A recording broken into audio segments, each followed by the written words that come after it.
Hi students, ഇന്ന് നമ്മൾ discuss ചെയ്യാൻ പോകുന്നത് ഇന്ത്യ ലാൻഡ് ഓഫ് ഡൈവേഴ്സിറ്റീസിലെ രണ്ടാമത്തെ ടോപ്പിക് ആയിട്ടുള്ള പെനിൻസുല പ്ലാറ്റു ആണ്. ഒരിക്കൽ കൂടി നിങ്ങൾ ഓർമ്മപ്പെടുത്തുകയാണ്, സിസ്റ്റമാറ്റിക് ആയിട്ട് ഓരോ ടോപ്പിക്കും നല്ലവണ്ണം പഠിച്ചിട്ടുണ്ടെങ്കിൽ ഈ ഒരു മാസം കൊണ്ട് തന്നെ നിങ്ങൾക്ക് ഫുൾ A+ കിട്ടാവുന്നതാണ്. സോഷ്യൽ വളരെ ഈസി ആയിട്ട് പഠിക്കാവുന്നതാണ്. ഫോക്കസ് ഏരിയ എന്ന് പറയുന്നത് ആകെ 7 ചാപ്റ്റേഴ്സേ ഉള്ളൂ. എല്ലാവരും ഈ വീഡിയോ കാണുന്നതോടൊപ്പം തന്നെ നോട്ട്സ് പ്രിപ്പയർ ചെയ്യുക. നിങ്ങളെ സ്വന്തമായിട്ടുള്ള നോട്ട്സ് പ്രിപ്പയർ ചെയ്യുക. ആ നോട്ട്സ് നിങ്ങൾ റിവിഷൻ സമയത്തും യൂണിറ്റ് ടെസ്റ്റ് സമയത്തും ഒക്കെ എടുക്കുക. മോഡൽ എക്സാം ടൈമൊക്കെ നിങ്ങൾ ആ റിവിഷൻ നോട്ട്സ് വെച്ചിട്ട് പഠിക്കുക. Definitely you will get A+, no doubt in it. Peninsula plateau എന്നുള്ള നെക്സ്റ്റ് ടോപ്പിക്ക് നമുക്ക് എന്താണെന്നുള്ളത് നോക്കാം കേട്ടോ. എന്തൊക്കെയാണ് പെനിൻസുല പ്ലാറ്റു, അതിൻ്റെ ഫീച്ചേഴ്സ് എന്നുള്ളത്. Entire portions of Madhya Pradesh, Jharkhand, Chhattisgarh as well as parts of Maharashtra, Karnataka, Tamil Nadu, Telangana, Odisha and West Bengal together form a plateau. It is known as a peninsular plateau. ഈ സ്റ്റേറ്റ്സിലുള്ള ഈ portions entire portion, അതായത് Madhya Pradesh, Jharkhand, Chhattisgarh entire പോർഷനും അതേപോലെ തന്നെ Maharashtra, Karnataka, Tamil Nadu, Telangana, Odisha and west ബംഗാളിൻ്റെ 13 പാർട്സും കൂടിയ ഒരു പ്ലാറ്റ്ഫോമാണ് നമ്മൾ പ്ലാറ്റു എന്ന് പറയുന്നത്. The peninsular plateau is made up of hard crystalline rocks, forms the oldest and most extensive physical division of India. അങ്ങനെ ഒരു ക്വസ്റ്റ്യൻ വരാം. Peninsular Plateau, which is the landform that is the hard crystalline rock forms and the oldest one physical division of India. So Peninsular Plateau that you have to identify and you have to write about it.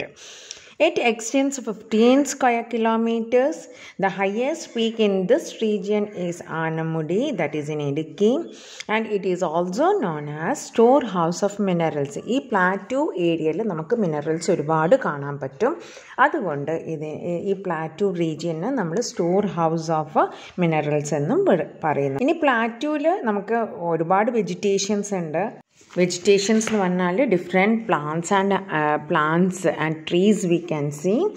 അതിൽ മെയിനായിട്ട് ട്രീസിൽ വരുന്നത് teak, sal, sandalwood, bamboo etcetera ആണ്. Rainy western slopes of Western Ghats have tropical rain forest നമുക്ക്, അതായത് തിക്കായിട്ടുള്ള forest, rain forest നമുക്ക് അവിടെ കാണാൻ പറ്റുന്നുണ്ട്. The southern parts of peninsula പ്ലാറ്റു, that is has been formed by the cooling of lava that spread over the region millions of years ago. Okay, അപ്പം Deccan plateau എന്ന് പറയുന്നത് പാർട്ട് ഓഫ് പെനിൻസുല പ്ലാറ്റ്യൂ ആണ്. അതുണ്ടായത്, form ചെയ്തത് എങ്ങനെയാണ്? Cooling of lava ആണ്. Lava തണുത്തുറച്ച് തണുത്തുറച്ചിട്ടാണ് millions of years എടുത്തിട്ടാണ് peninsula plateau ഉണ്ടാവുന്നത്. അതിൽ ഡിഫറെൻറ്റ് ടൈപ്സ് ഓഫ് സോയിൽ ഉണ്ട്. ആ സോയിൽസ് ഏതൊക്കെയാണ് എന്നുള്ളത് നമുക്ക് പറയാം. ഫസ്റ്റ് നമ്മൾ black soil is extensively found in this region, made of igneous rock named basalt. ഈ ബ്ലാക്ക് സോയിൽ നമുക്ക് എന്തിന്, കോട്ടൺ കൾട്ടിവേഷന് ഏറ്റവും ബെസ്റ്റ് ആയിട്ടുള്ളതാണ്. അതുകൊണ്ട് തന്നെ ഇതിനെ ബ്ലാക്ക് കോട്ടൺ സോയിൽ എന്നും പറയും. As this soil is best suited for cotton cultivation, it is also called black cotton soil. ഇനി നെക്സ്റ്റ് റെഡ് സോയിലാണ്. It is also occurs in large quantities. This soil formed by the weathering of igneous and metamorphic rocks. Okay, igneous റോക്കും metamorphic റോക്കും പൊടിഞ്ഞുണ്ടാകുന്നതാണ് red soil എന്ന് പറയുന്നത്. ഇത് less ഫെർട്ടൈലാണ്, comparatively less ഫെർട്ടൈലാണ്. ബ്ലാക്ക് കോട്ടനെ സംബന്ധിച്ച് നോക്കുമ്പം കുറച്ചുകൂടെ ഫെർട്ടിലിറ്റി കുറവുള്ളതാണ്.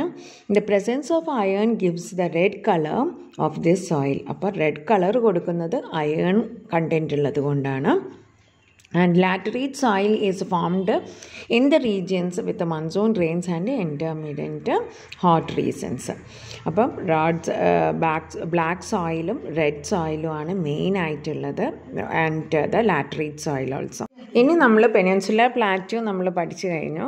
പെനിൻസുലാർ പ്ലാറ്റ്യൂന്ന് അറൈസ് ചെയ്യുന്ന റിവേഴ്സിൻ്റെ പേരാണ് പെനിൻസുലാർ റിവേഴ്സ്. ഹിമാലയത്തിൻ്റെ നമ്മൾ പഠിച്ചു കഴിഞ്ഞാൽ ഇവിടുന്നും റിവേഴ്സ് ഒറിജിൻ ചെയ്യുന്നുണ്ട്. അവിടുന്ന് ഒറിജിൻ ചെയ്യുന്ന റിവേഴ്സിൻ്റെ പേര് Himalayan റിവേഴ്സാണ്.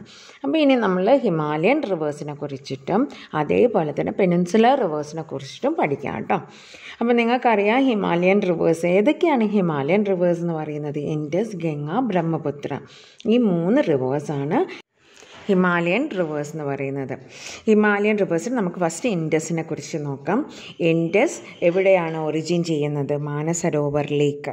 How many length is there? About 2280 kilometre. Okay, and which all are the tributaries? Jhelum, Chenab, Ravi, ബീസ്, സത്ലജ്, ഇതൊക്കെയാണ് ട്രിബ്യൂട്ടറീസ്. നിങ്ങൾക്കെല്ലാവർക്കും അറിയാം ഏതൊരു റിവർ ആണെങ്കിലും കടലിലാണ് ലാസ്റ്റ്, സീയിലാണ് ലാസ്റ്റ് എത്തിച്ചേരുന്നത്. അപ്പം നമുക്ക് ഇൻഡസ് അറേബ്യൻ സീയിലും അതേപോലെ തന്നെ ഗംഗ, ബ്രഹ്മപുത്ര എൻഡ് ചെയ്യുന്നത് ബേ ഓഫ് ബംഗാളിലുമാണ്. ഇൻഡസ് മാനസരോവർ ലേക്കിലാണ് ഒറിജിൻ ചെയ്യുന്നത്, എൻഡ് ചെയ്യുന്നത് അറേബ്യൻ സീയിൽ. ഇനി നമുക്ക് ഗംഗ നോക്കാം. ഗംഗയുടെ ഒറിജിൻ എവിടെയാണ്? Gaumukh caves in the Gangotri glacier. How much kilometre it is there? About 2500 kilometer. Yamuna, Gomadi, Gangara, Kosi. Okay, these all are the tributaries. Tributaries എന്ന് പറഞ്ഞാൽ എന്താണ്? നമ്മളുടെ റിവർ ഒരുപോലെ തന്നെ പോവില്ല, കുറേ ബ്രാഞ്ചസ് ആയിട്ട് തിരിയും അല്ലേ. അപ്പോൾ അങ്ങനെ വരുന്നതാണ് ട്രിബ്യൂട്ടറീസ് എന്ന് പറയുന്നത് കേട്ടോ. അപ്പോൾ ഗംഗയുടെ ട്രിബ്യൂട്ടറീസ് ഏതൊക്കെയാണ്? യമുന, ഗോമതി, ഗംഗാര, കോസി. ഇനി ഗംഗ എവിടെയാണ് എൻഡ് ചെയ്യുന്നത്? ഏത് സീയിലേക്കാണ് ജോയിൻ ചെയ്യുന്നത്? ബേ ഓഫ് ബംഗാളിൽ. ഇനി നമുക്ക് ബ്രഹ്മപുത്ര. ബ്രഹ്മപുത്രൻ്റെ ഒറിജിൻ പറയുന്നത് ചെമായങ്ഡങ് ഗ്ലേഷ്യർ ഇൻ ടിബറ്റ് ആണ്. അതിന് 2900 ഏറ്റവും കൂടുതലായിട്ടുള്ളത് ലെങ്ത് ഉള്ളത് ബ്രഹ്മപുത്രയ്ക്കാണ് 2900. ഇൻഡസിന് 2880, ഗംഗയ്ക്ക് 2500 കിലോമീറ്റർ. പിന്നെ ബ്രഹ്മപുത്രയുടെ ട്രിബ്യൂട്ടറീസ് എന്ന് പറയുന്നത് ടിസ്റ്റ, മാനസ്, ലോഹിത്. എൻഡ് ചെയ്യുന്നത് എവിടെയാണ്? ബേ ഓഫ് ബംഗാളിലാണ്. അപ്പോൾ എത്രയാണ് മെയിൻ റിവേഴ്സ് ആയിട്ടുള്ള ഇൻഡസ്, ഗംഗ, ബ്രഹ്മപുത്ര എന്ന് പറയുന്ന ഹിമാലയൻ റിവേഴ്സിനെ. ഇതിൻ്റെ ഷോർട്ട് നോട്ട് എഴുതാനും വരാൻ മതിയാകും കേട്ടോ. അപ്പോൾ ഷോർട്ട് നോട്ടായിട്ട് നിങ്ങൾ എഴുതുക. പെനിൻസുലാർ റിവേഴ്സ് ഏതൊക്കെയാണ്? മഹാനദി, ഗോദാവരി, കൃഷ്ണ, കാവേരി, നർമ്മദ, താപ്തി. ഓക്കെ, മഹാനദി എന്ന് പറയുന്നത് അതായത് ഒറിജിൻ ആവുന്നത് മൈക്കല റേഞ്ചസിലാണ്, അതായത് മധ്യപ്രദേശിലാണ്. മേജർ ട്രിബ്യൂട്ടറീസ് എന്ന് പറയുന്നത് Ib, Tel. Okay, and it is joining with bay of Bengal. ഇനി ഗോദാവരി വെസ്റ്റേൺ ഗഡ്സ് എന്നാണ് ഒറിജിൻ ആവുന്നത്, Nashik district of Maharashtra. Okay, Indravati and Sabari is the major tributaries. Bay of ബംഗാളിൽ തന്നെയാണ് ജോയിൻ ചെയ്യുന്നത്. ഇനി കൃഷ്ണ വെസ്റ്റേൺ ഗഡ്സ് എന്നാണ്. മഹാബലേശ്വർ ഇൻ മഹാരാഷ്ട്ര, മഹാബലേശ്വർ ഇൻ മഹാരാഷ്ട്ര ആണ് ഒറിജിൻ പ്ലേസ് എന്ന് പറയുന്നത്. Bhima and Tungabhadra is the tributaries and it is joining to Bay of Bengal. അപ്പോൾ എന്താണ്? വെസ്റ്റേൺ ഗഡ്സ് എന്ന് സ്റ്റാർട്ട് ചെയ്യുന്നതാണ് കൃഷ്ണ. ഭീമ ആൻഡ് തുംഗഭദ്ര ആണ് മേജർ ട്രിബ്യൂട്ടറീസ്, ബേ ഓഫ് ബംഗാളിലാണ്. ഇനി Kaveri Brahmagiri ranges in western guts ആണ്. കർണാടകയിൽ നിന്നാണ് സ്റ്റാർട്ട് ചെയ്യുന്നത്. കബനി, അമരാവതി ആണ് ട്രിബ്യൂട്ടറീസ് ആയിട്ടുള്ളത്. ബേ ഓഫ് ബംഗാളിലാണ് എൻഡ് ചെയ്യുന്നത്. നർമ്മദ, മൈക്കല റേഞ്ചസ്. നമ്മൾ മഹാനദിയും പറഞ്ഞു, മൈക്കല റേഞ്ചസ് ഛത്തീസ്ഗഡിലുള്ളതാണ് ഒറിജിൻ പ്ലേസ്, നർമ്മദയുടെ origin place. Hiran and Banjar is the major tributaries. ഇവിടെ നമുക്ക് കാണാം നർമ്മദ പോകുന്നത് അറേബ്യൻ സീയിലേക്കാണ്. ഇനി Tapti, Multai plateau, that is Betul district in Maharashtra. So Aner and ഗിമ is the major tributaries and it is joining to Arabian sea. അപ്പോൾ ഇത്രയും കാര്യങ്ങളാണ് നിങ്ങൾ പെനിൻസുലാർ റിവേഴ്സിനെ കുറിച്ചിട്ട് പഠിക്കേണ്ടത്. മഹാനദി, ഗോദാവരി, കൃഷ്ണ, കാവേരി, നർമ്മദ, താപ്തി. നിങ്ങൾക്കറിയാം ഇത് ബേ ഓഫ് ബംഗാളിലെ 4 എണ്ണം ഏതൊക്കെയാണ്? മഹാനദി, ഗോദാവരി, കൃഷ്ണ, കാവേരി ബേ ഓഫ് ബംഗാളിലേക്കാണ് എൻഡ് ചെയ്യുന്നത്. നർമ്മദ ആൻഡ് താപ്തി അറേബ്യൻ സീയിലാണ് എൻഡ് ചെയ്യുന്നത്. Okay, most of the district from Maharashtra and Chhattisgarh, Karnataka. Okay, ഇതും കൂടെ മധ്യപ്രദേശ് ഓൾസോ ഇസ് ദർ. ഇത്രയും ഒറിജിനും കൂടെ പഠിച്ചു വെക്കുക കേട്ടോ.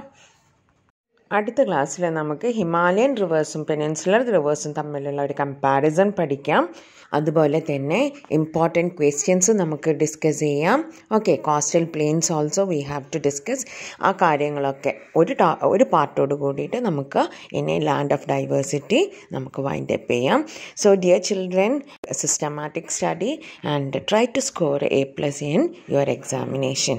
All the best my dear children. Subscribe ചെയ്യാത്തവർ ജസ്റ്റ് ഒന്ന് സബ്സ്ക്രൈബ് ചെയ്യുക. ഇനിയുള്ള ക്ലാസ്സസൊക്കെ നിങ്ങൾക്ക് മുടങ്ങാതെ കാണാൻ പറ്റും. Thank you.